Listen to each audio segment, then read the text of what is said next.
some of the, I wove into my story some of the things we discussed yesterday, but I'd love Fernando to talk about his works, specifically academic, the Garibay Institute, and flow from there. So if you want to give an introduction, the most new stuff, your academic research and what you've been working on there. Sure. Yes.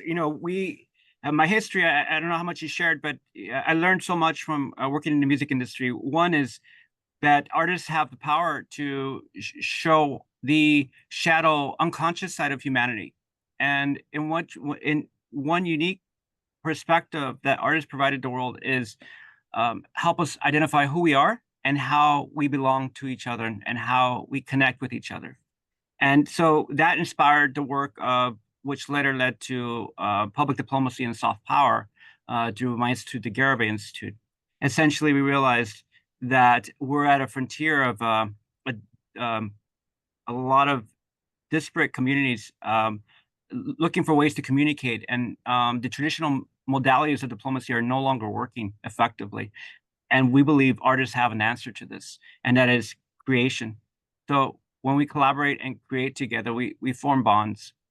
And when you form these type of bonds, you have a unique displacement. And that displacement is of identity. The identity gets displaced and it gets replaced with a new sense of belonging with the creators, with people you create with.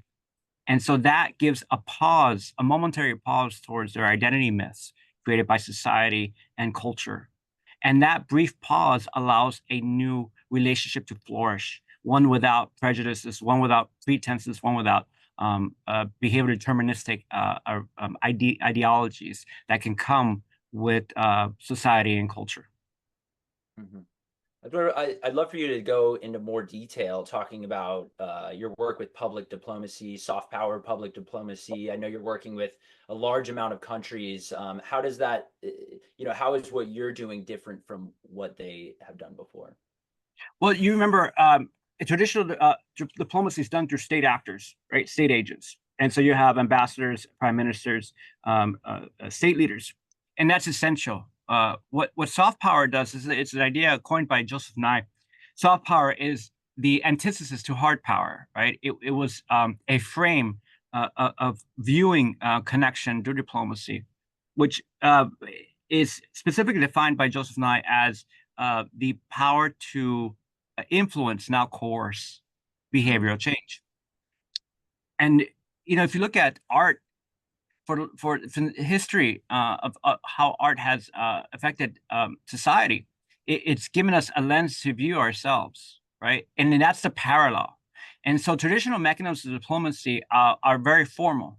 It's done through the government, and the government then participates in how the communication is framed, and then and then thereby connects through its policy engagement, and then that gets expressed to the significant country into which they will have a conversation with or an exchange with. What public diplomacy is basically led by the people. And this gives us innately a certain amount of freedom, especially in democratic countries, to allow the people to then create modalities to connect with each other. Right. And the idea is combining the two of soft power, which is, again, influence without coercion through inspiration, and public diplomacy, is now you'll allot a whole different set of instruments, almost ad infinitum, to connect countries together. And that's what we explore. So the Garibay Institute creates new research and it activates on this research to find different modalities of this connectivity. So if you look at the history of music, specifically in diplomacy, well, you can see how much it was impacted during the Vietnam War and 60s rock and roll, late 60s rock and roll, early 70s rock and roll, how much that was revolutionary in the sense of it moved government to change its policy. It influenced dramatically. But the problem was that that policy wasn't sustained, that movement wasn't sustained. I believe that there's more that can be done with music, but not just music, We look at space diplomacy. We look at academic diplomacy. We look at gastro diplomacy. Many different modalities that can be utilized to connect countries and communities together. One which bring us obviously closer together. Mm-hmm. Very interesting. It sounds like a lot of what you're doing is connecting inside a country, right, and bringing people together. Are you doing anything to connect diplomats or countries globally? The world is, cracking in between areas, as many would say. Are you doing anything to bridge that gap?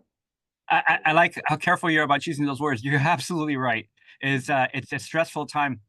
We're doing stuff within our country, the U.S., and we're doing projects outside the U.S.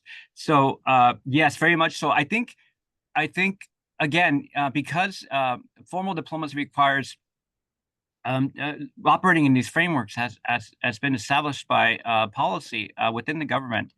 This allows a very informal opportunity to connect in multiple ways. For example, let's say we create an anthem for a country, and this anthem leverages the pop stars of a certain country. Then this provides a less formal opportunity for diplomats to connect. And that's really impactful, because what that says essentially is, well, we can now look at approaching our relationship as from a friendlier perspective, right? A more personal perspective, one without expectations. And there's an argument made by Immanuel Kant that basically identifies this, and Schopenhauer as well, is that when you fulfill our unconscious need to connect as humans, that is a more profound starting point than a formal framework of policy. So when you look at to connect with each other, essentially we're all human, right? And if we look at starting from the position of us being all human, then we look at fulfilling the deficit of bonding, right? And that's what this comes from. I completely agree. Anecdotally, I live in Puerto Rico, and I bring that up. Some of the first things people bring up is the artists that originated there, the musical artists. So I can see that you have a country associate themselves with a musician. It's going to open the doors, for more conversation and love. Yeah, so that's so interesting, right? Like Puerto Rico is a great case study because it exported so much Latin music. I worked with a lot of Puerto Rican artists.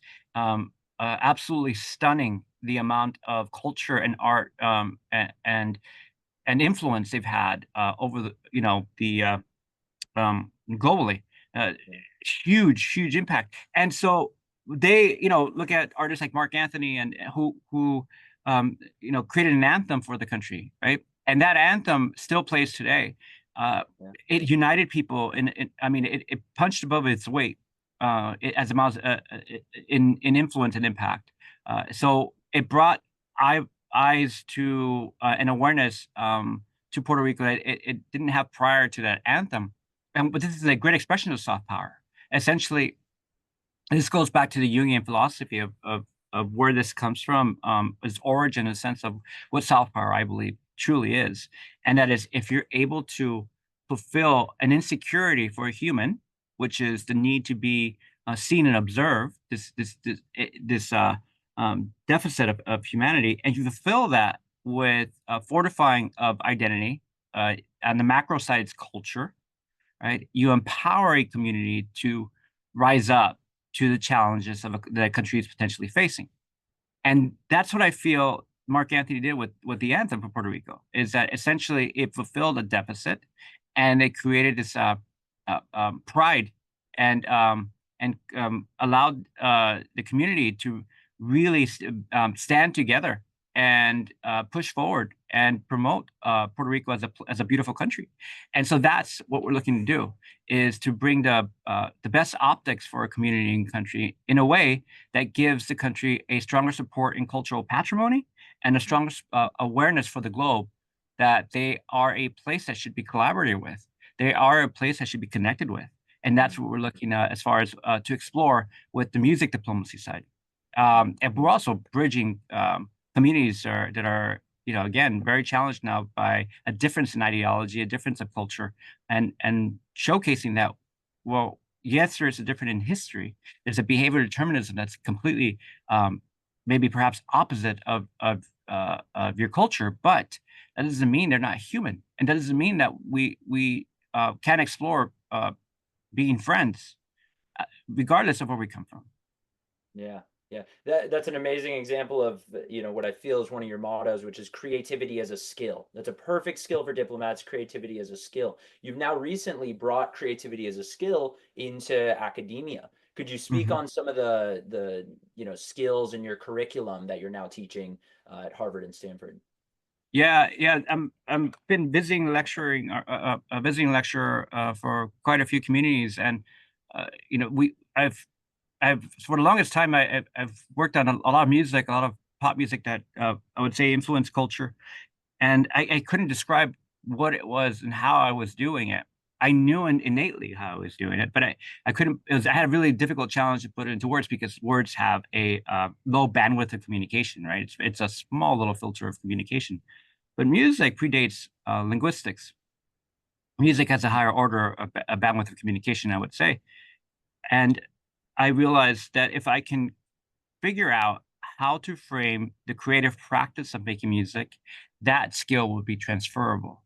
And so I spent 10 years researching this, and I realized that the answers have always been there in the word creative.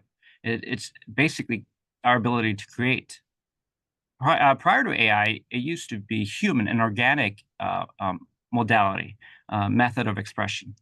But now, in a post AI world, I teach the balance of the both, right? Organic and synthetic creativity.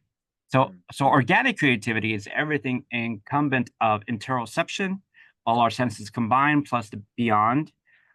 Then we look at the synthesis of our historical data, our information. So we have history that we acquire of information, which is cumulative, built over time. For example, I'm a product of 10,000 songs I've heard my entire life. And then there's this combinatorial factor in which a human will combine that cumulative knowledge, my 10,000 songs, to create something new, synthesis. And you have an output, which is called originality. AI is very similar. But there's a neuronal process. There's there's the input side, data, energy, and then you have a neuronal. If you're doing machine learning and deep learning, you have a neuronal process that combines, synthesizes, and optimizes to the inference side, which is the platform-based output human engagement. That's synthetic creativity. So combining both is the optimum for the future. And my work started to describe first what it was and how we framed creativity as a skill, something you can learn by through repetition. And now we look at the skill plus synthetic. Right. No, it seems like over time technology has actually helped people be more creative. Like you're talking about cavemen, they're using their voices and their hands to Mhm. paint, and then you have paintbrushes and instruments, and now an 8-year-old can make their dreams come to life using some of these image generation AIs. So do you see AI as something that's helping human creativity, or it's actually taking away? And how's that Uh, that's mechanism? a that's a good point. Well, so I say this again. I am a product of 10,000 songs. 10,000 songs. That's just a dumb number, but like imagine all the music I ever heard in my life. And so because knowledge comes from pre-existing data, right? I can only create from which I know, right? I can only derive from the past. So what happens if there's an agent now that can provide me an almost infinite amount of data points, an almost infinite amount of songs it can reference? And that's what essentially AI as a collaborator Right. is for the creative. It makes me more creative because I am no longer locked to a closed system that only has 10,000 reference points, right? Right. 10,000 songs.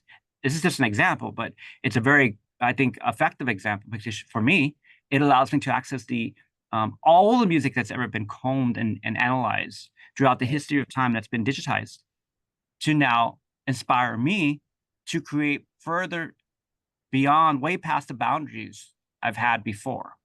So at this point, it requires another skill, not to get lost in the infinite amount of choices. This is another paradox that happens, right? It's like, imagine if you only had 4 primary colors, right? But now we all of a sudden get optics to view, infrared as a human. So imagine that opens a whole new color spectrum, right? And that's what's happening for me as a musician. Equally, that's a transferable example to other disciplines. That's happening in bioengineering. It's happening in physics. It's happening even in the way we look at neuroeconomics and incentives, right? It's going beyond the boundaries of our capacities. So yes, it's an obvious perception, I think, that to make, that it's going to give us a huge leap forward in innovation and creativity. Amazing. And then, the question everybody asks is, how is a human who, only has 10,000 interactions with song? I said before, you only meet about 100,000 people, only 100,000 human interactions. You have AI that's interacting with every, you know what I mean, maybe billion interactions and so forth. How is somebody going to be able to compete, with that moving forward? What's going to be the appreciation for human created objects? That's a great question. Again,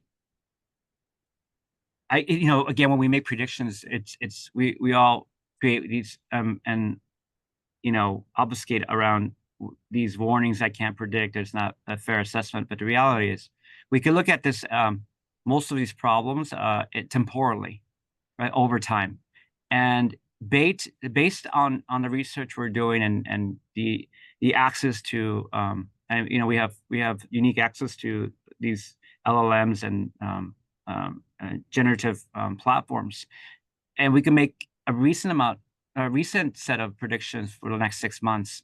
But beyond that, it's very challenging. Specifically in the creative space, we can see that based on professional painters, artists, photographers, the 1%ers are not looking to be displaced any time soon. And so 1%ers being the extremely prolific in their art and craft.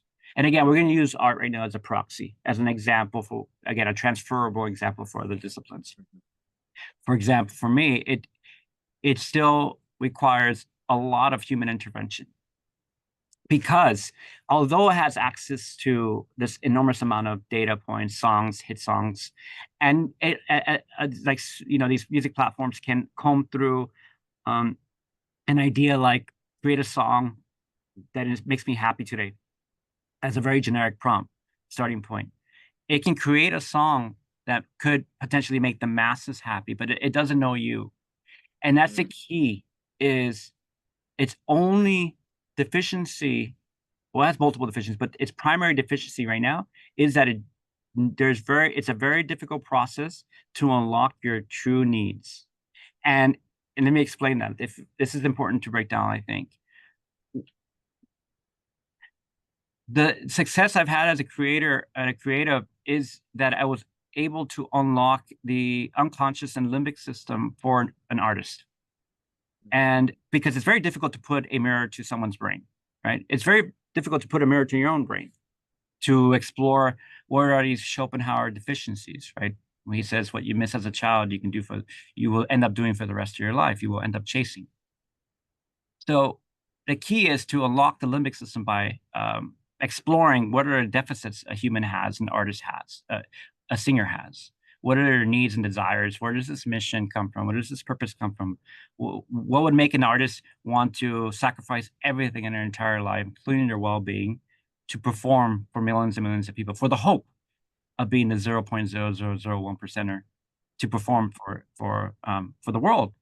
And that once you unlock that, then you find that it comes down to, well, it's not as simplistic as this, but it's a deeper desire to fulfill yourself and the need to be validated, right, in society somehow in one way. And so the song that would write that day would be based around this topic. Like, it's because I don't know how to love myself. I don't know how to love this person, etc. Versions of that identity crisis gets explored through music or through a song. Now, that's a deep kind of Jungian analysis, exploratory process that not everyone can do. So the challenge will be is one, this deeper essence of consciousness and expression um, can't be articulated through a prompt effectively unless you understand the deep core of humanity's needs, how consciousness is expressed, how the limbic system has deficiencies that need to be adhered to and expressed as well. So the challenge is, can you truly express um, what art can express through words, right? Can you truly express these deficits through words? And I haven't been able to do that. And so if consciousness cannot be captured through words, essentially, we've tried, right? The essence of consciousness, the essence of human experience. That's why we have art to do that, right? So if we can't do that through words, what makes you think we'll be able to prompt effectively as human species, right? And then it'll make you have to make an assumption that these generative platforms understand who you are. So until we get to haptic, so micro feedback, micro expression, a retina eye scan, haptic feedback systems that you wear, or something of that sort, some proactive reading of the physiological and neurological expressions of your body, we might get closer. But even at that point, I still argue that because we haven't quantified consciousness yet, it's going to be very challenging to truly do what the 1%ers of these creative geniuses do around the world. But the rest is going to be challenged, right? Yeah. We spoke about that before as well. Yeah, how that's the scary part. It's removing this middle section. A lot of what you're talking about is something we discussed yesterday, where you said originality is derivative, and it's what you've been touching on here as well, where even if you think you come up with something original, it is the combination of your life experience and your genetics. It's your nature and nurture. So could you speak on some of the things that were very impactful to you, in your life that have sort of directed you in the way to make Fernando? Yeah, if thank you. That's kind of you to ask. I feel okay. So let's break this down before you get a lot of controversy over this idea. But essentially, originality is derivative. It has to come from somewhere. There have to be origin points. And the reason why it's controversial and some people would find it controversial is because it attacks the identity myth, right? That the I'm not going to go spear off too much, but I think this is worth sharing. But it leans back to soft power and the identity myth, right? AI will just going to challenge the way we define our identity. Most of the Western world is defining their identity by what they do, right? By what they do it's always been this way since the industrial revolution. Is we were defined by what degree we have, we're defined by what we do for a living, we're defined by what society tells us we are, or what we should be doing. And again, AI is going to displace that very quickly because it can do these again, mid-tier to entry point tier work, right? The bureaucratic logistical work, the analysis, until robotics gets fully adopted in general, it's going to displace the worker. So yeah, we're gonna have to rethink that as what is identity in the world of post AI world. So back to originality, this idea, nothing's truly original. Yeah, I agree with that because everything comes from derivative points, data points for humans. But what I think is unique is the higher. I feel it's the higher order of what's after originality, and that's I had to borrow a term when I teach creativity, and that's sui generis. Sui generis is Latin term that they use in British law, and that is defined as of its own kind, something that is primordial. So no reference point. So imagine that. So imagine creating without a reference point. It's very hard to grasp that concept. Yeah. But because the closest thing we can get to it now, it's with AI. We can create from a basically consensus of mixed data points that we have no reference point to which, so therefore we can associate something as being derivative because it's very hard to pinpoint where the origin is. right? Yeah. So that's the closest thing we can get to sui generis now. And that's the most exciting part about what we have with AI, is that we can get to sui generis. This is a point in history that we've never encountered. So Yeah. it's very exciting at the same time. Also, you will have problems with this. The problem is going to be, how do we define authorship in the era of AI, right? Mhm. Who's the original, who's truly the author? Right. So we break this down by describing, well, how do you define authorship? Well, the Western world has defined authorship through the Copyright Office, through patent law, through the publishing houses, right? Yeah. Essentially, there was a threshold that was really definitive, well, more or less definitive. Like, if you quote a certain amount of words, you should reference the author. If you sample or reference lyrics and melodies, you should credit the author. Well, how do you credit something or someone when it's billions, if not trillions of data points? Very easily trillions of data points. Yeah. Who's the author then, right? So we have to redefine what authorship is in the era of AI.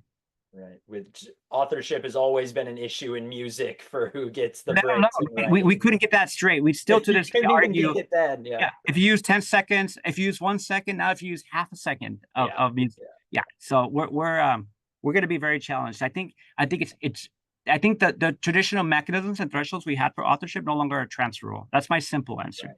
The longer answer, well, if it's no longer transferable, how do we define ownership? And is that really going to be necessary in the future? But then Yeah. you're going to ask, well, what do the economics look like for authors and creatives? Well, we're going to have to design new modalities, right, to Yeah. define those economics. And that's why I'm inspired by the work you're doing, Sam, on blockchain and crypto, because this the ledger model is it's still the closest, again, thing we have to looking at how do we describe your contributions versus the synthetic contributions to the current work that you're doing. There was many companies that tried to put music rights and stuff like this, and Yeah, so how did that go? blockchain. It's a human problem, though, I believe, right? Exactly, because you have a solution, right? Yeah, there's an easy solution, but yeah, it's Yeah. a human problem. Yeah, but the key is it's it's back to the adoptability ratio, right? Like how like, just because you have the technology doesn't mean it's going to be implemented. Yeah, yeah, yeah. Certainly, right? You look at the top volume projects on every single chain now, and none of them have any utility whatsoever because of these SEC laws. So They have promise, though, right, Sam? That's yeah, what they have. they have capture. You know what I mean? Mhm. They have capture. They have grab people's attention. But anyway, I wanted to not to digress. I wanted to jump back to this other idea where you're saying what makes art so interesting and authorship so interesting is there is an individual there. And so what do you think moving forward, the importance of an individual focusing on myopically on their life and what they know and so forth, or becoming an autodidact and expanding, because it's endless the amount of information you can consume nowadays. Well, when I have a problem with the dichotomy, with the answers of dichotomy, I always gear towards and lean towards spectrum, right? Mm, It's a spectrum of solutions. yeah. I think at the core of this, people are going to ask, will the performer be displaced, right? Right. And the answer to that is, we haven't seen so the brain hasn't evolved as quickly as technology has. Mm, Right? Our soul and spirit have not evolved as quickly as technology has. There is a latency due to the evolutionary makeup of who we are in our brain and how the brain evolves and how we evolve as societies, that it does not align with the accelerated pace of technology. So I think at the core, there's this campfire effect that we still need to rally around a communal space in which we need to express ourselves and connect with each other, right? Physically, spiritually, and emotionally. mhm. We've all seen this example and experienced an example during COVID. Zoom wasn't enough, right? As soon as the mandates were lifted, and we were out and started going to concerts. I mean, concerts, excelled in ticket sales after COVID, right? And that's what you're noticing, is that just because we have the technology again doesn't mean our brains have evolved to embrace it at that rate, right? So what I think is going to happen is I think we're going to start to value up again the human experience. I think as you see, it becomes, although it might become more niche, right? I think there's going to be a higher value proposition for the live experience. Mm, mm. They need to move into the closing remarks, Fernando. Is there anything that you felt you wanted to highlight that we didn't touch on? Maybe I know you did some interesting work with NASA Mhm. and a lot of other stuff with the Garibay Institute we didn't quite touch. I appreciate the offer. I think what this community in Davos worldwide is doing is creating a place in which new ideas can flourish, that can be spread quickly. So I'm inspired by just being here and being a part of this group. It's been extraordinary. Yeah. I just like to believe that we, as a human species, are very eager to find new ways to connect. And although we are finding evidence that is formidable to show that the world is looking for new ways to connect. We are building these instruments at the Institute. So if you have ideas as how we can connect and amplify your country, your communities, and the individual, we're happy to support in any way, shape, way, or form. And how should somebody reach out to you if they have a diplomatic offer to the Garibay Institute? Yeah, they can go to our website we have an AI agent that will qualify and uh, make sure that we can be helpful towards you. Yeah, wonderful. So, Sam, I know you have to hop off, but I'm going to take Fernando for a little bit more of a ride. I think there's a few more questions we have that Fernando needs to let the world know. So thank you very much, Sam, and we look forward to seeing you soon. Thank you, Thank you, Anand. Sam. Thank you, Sam. Yeah, thank you, Fernando. See you both very soon. So, coming back to your creativity side of it and Sam has explored that quite in detail. But there's more to you than that. There's more to you than just the creativity portion of it. What you're trying to put together and have put together in the Garibay Institute is something so much more. Tell us a little bit more about that. Yeah, we thank you, Anand. It's an honor to be here and speaking with you. Oh, it's quite extraordinary. It's breathtaking, actually. You know, I've done some and worked on some massive projects in my career, particularly in music, and these projects and were highly impactful. I mean, with the work with Lady Gaga, with the work with the Latin pop stars, with the work of quite a few pop stars, we were able to influence how we see each other, how society sees each other, um, how what type of rights we should have and we're owed as humans, and to be able to influence policy through music. We've done that, and I always wondered how bigger can how much bigger can we get? Like how much influence can um, music provide to connect humanity? How much more good could it bring to the world with music? And that's where this work started. Around 2013, I was having an existential experience in which I no longer could continue a pathway towards creating commodities. Although they influenced a lot of people, I felt like the economics weren't symmetrical to the working class of musicians and creatives.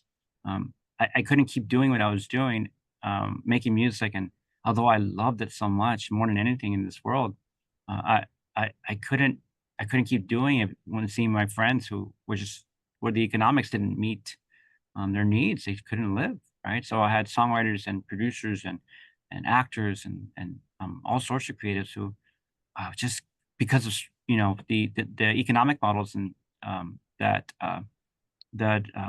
essentially became egalitarian in nature, like theoretical, right? So platforms were excelling, and I'm not blaming platforms. It's just the economic model that shifted towards a different royalty system, right? That was not aligned to benefit the creatives.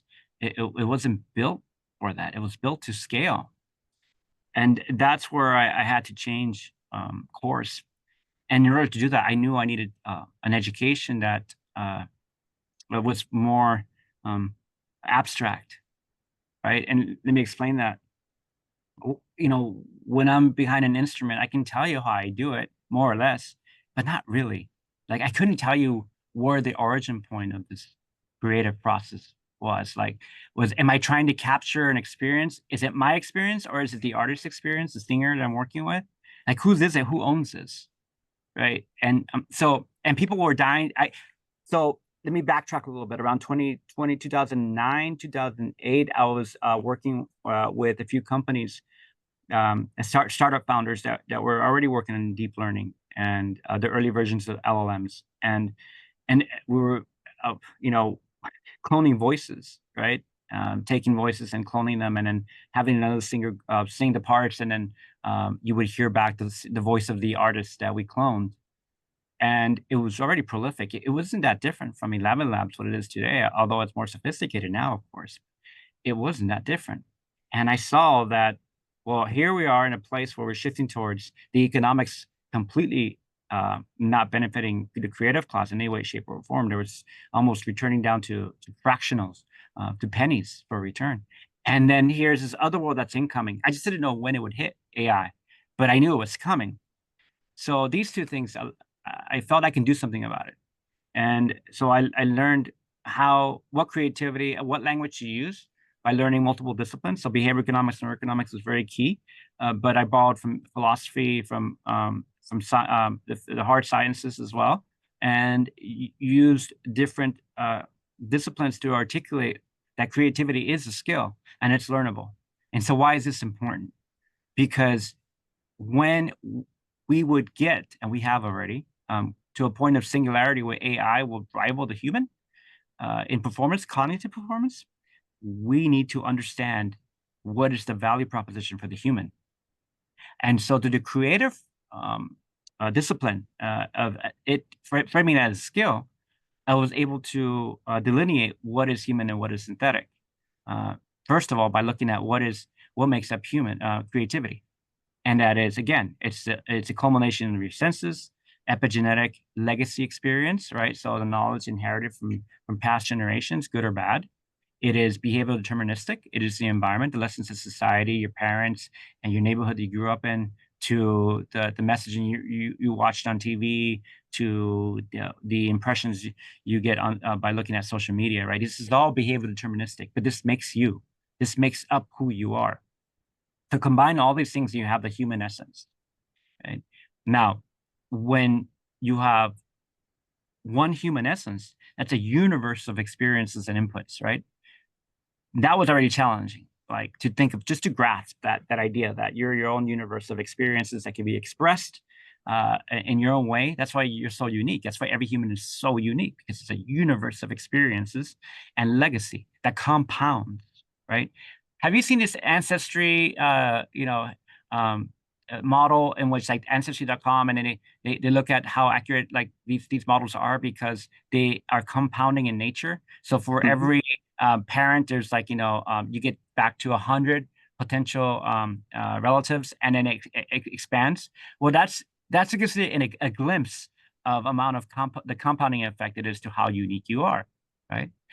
So now compare that to AI and now having synthetic creativity and what this means for you as a human. And the great news is that it will never replace how original you are. It's only going to displace certain attributes, right, of what you can do. It doesn't replace the why, it replaces the how, right? And that's very powerful. That's what's inspiring to me, is that we're in a place now, for me at least, where the journey that I've taken was worth it, right? This temporary pause I looked at in pausing my creative output in the sense of music allowed me to get to this point where I can articulate these things, and this is what I go and lecture on, and build instruments. So one thing is lecturing, one thing is studying, but it doesn't matter if you don't ship, right? And we ship. That's what we built this institute, is to activate human engagement at the mass scale. Can we bring countries together? Can we bring people together? Especially when their ideologies don't match, especially.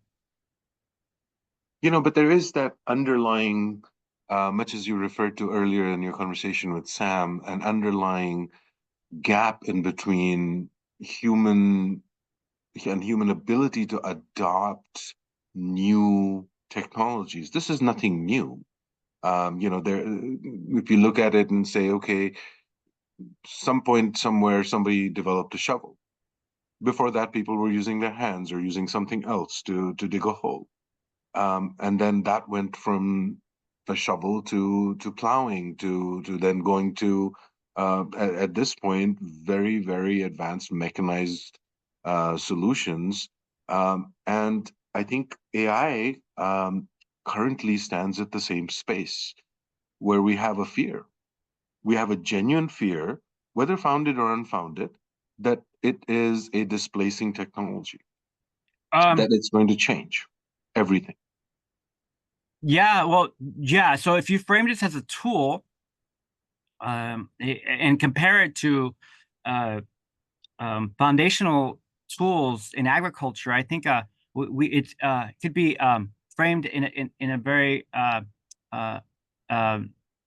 myopic, limiting way. And let me just clarify. I think it is a tool. I think the point of making it a tool, yes, it is a tool, but it's unique in the amount of leap that it's going to give all disciplines. You see, the shovel was specifically beneficial for the scaling of agriculture and its processes at a time when agriculture was the key technology to advancing humanity's scale globally, right? And nomadically, right? So it allowed for more opportunities to move, not only stay in one location, but to move across different spaces in the country and land, and then cross colonial, cross country as well.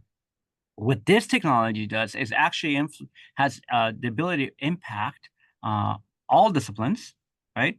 And it has a huge amount of gap, right, in innovation.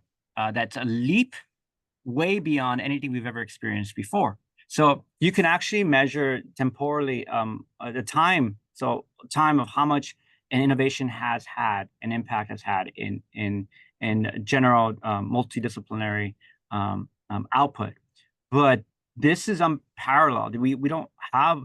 You can make a comparison. So people will make musicians will make a comparison, for example, to the phonograph, right? That people thought the phonograph would take out the live performer, and therefore, because it didn't, we can make the safe assumption that we can use that paradigm as an expression to what's going on now. There's a huge difference. And equally, the calculator was going to displace the mathematician, no longer needed, right? Because every person can do these longer logarithmic calculations over a calculator, but we still have the human there. So there is justice to these comparisons to alleviate the panic, but equally, we've never seen this amount of leap and gap between the current status quo and innovation. So the calculator had again had a limiting factor to it, that it couldn't reason with its calculations. This is the difference. The record couldn't reason with itself, right? The phonograph couldn't reason with itself. The sheet music, the printed photograph couldn't reason with itself. That's the key identifier. This can reason. And when you can reason, you can then get to the next evolution of this thread, which is, can it mirror consciousness? Right? Can it mirror emotions and empathy? We're starting to see examples. Although they're crude, like, let's not mistake this. I'm not saying that we've achieved AGI, but if we're still very challenged to describe what consciousness truly is. We can't even agree on whether it's local, emergent, or non-local. So I think it's a fair assessment to say that it's very challenging to compare it to any previous models we had before of tools. Right. So coming to, coming that there is no comparison, there is no thing in the work that you're doing today, going forward. Governments are getting involved. Governments is AI something beneficial for the climate, for world peace, for any of the UN SDGs? Yeah, this is a great question. Thank you, Anand. So when you look at one of the pillars to diplomacy, which is negotiation, we can I've experimented with this. There's a few negotiation platforms that are used in academia, and it's mind blowing because they're far more effective at getting to a shared commonality of goals, right? Which is the key to negotiation, right? You remember that before it was zero sum games, right? Like in the 80s, it was all about like you win, I lose, I win, you lose, right? Zero sum games. Now and then we moved in the 90s and 2000s to neutrality, right? Where there's arbitrage and a hemorrhaging of losses, and we get to a point where you win some, I win some. But now we find that in order to, a negotiation theory is that we must find deficits. How can I help you fulfill your deficits? If you win, I win, right? So it's a complete shift in negotiation theory, from Basserman to you name it. But the problem with these models of negotiation theory is they're human in nature, right? And so the prejudices get onboarded to like, every prejudice. So like, how I was raised, what I think about a certain community or what I think about myself, my perspective, my own prejudice, like against myself. And so you can negotiate it, unbeknownst to you, negotiate against yourself, right? Without even knowing it. But with AI, it can care less where you come from and how your parents treated you. It can care less about how your society has struggled throughout the history of humanity. It comes from a very neutral, let me find a place where I can bring you value if you program it to, if you prompt it that way, you see? So if a country employs this in diplomacy, you can imagine what could happen. It can find solutions that maybe you might not like, but maybe might be the best for humanity. And then that gets to another question: is how do you draw those thresholds, right? And because Absolutely. it's going to be temporal, right? Like those thresholds are going to be temporal. Again, it's going to be to the point of like, will this benefit our country or our community for the next 10 years? Or do we need to look at the next 100 years? And that's what you're seeing as well with climate, is we're having the same argument with carbon credit is, at which timeline is your company or your country or your community working in? Absolutely. So AI can and the institute that with Garibay Institute, you are certainly creating something unique and something which I think will be the new paradigm. And it has to be the new paradigm because at the end of the day, we are at that point where something like that is necessary. Some of the institutions that we have currently are heavily biased, are heavily um, counterproductive to what we are trying to achieve, which is broad goals like world peace or climate remediation or or ending hunger. I mean, these are things that are heavily biased by existing institutions and current stakeholders. Yeah, that's really well said, Anand. I get the essence of the spirit of what you're saying. The spirit of what you're saying, I believe it's because it's human made. There is inherent flaw to it, right? Yep. And where I see this inherent potential flaw comes from what Kahneman and Amos Tversky said really well, our biases, right? That's partly it. Our prejudices, our perceptions of each other and ourselves. Even if we were to fix the prejudices and perceptions that are outer, you can only imagine I think it's even equally as challenging to fix the perceptions of your own biases as well. Absolutely. Right? Yeah. So at the core of this comes a very flawed beginning. So AI might offer us another way. Technology might offer us another way. Is it actually does, right? It can truly remove the biases, but we're seeing that it's up to, as well as to tech companies, to make sure that these biases are tiered towards the propagation of our species, right? So in other words, so Anand, what is your definition of good and evil?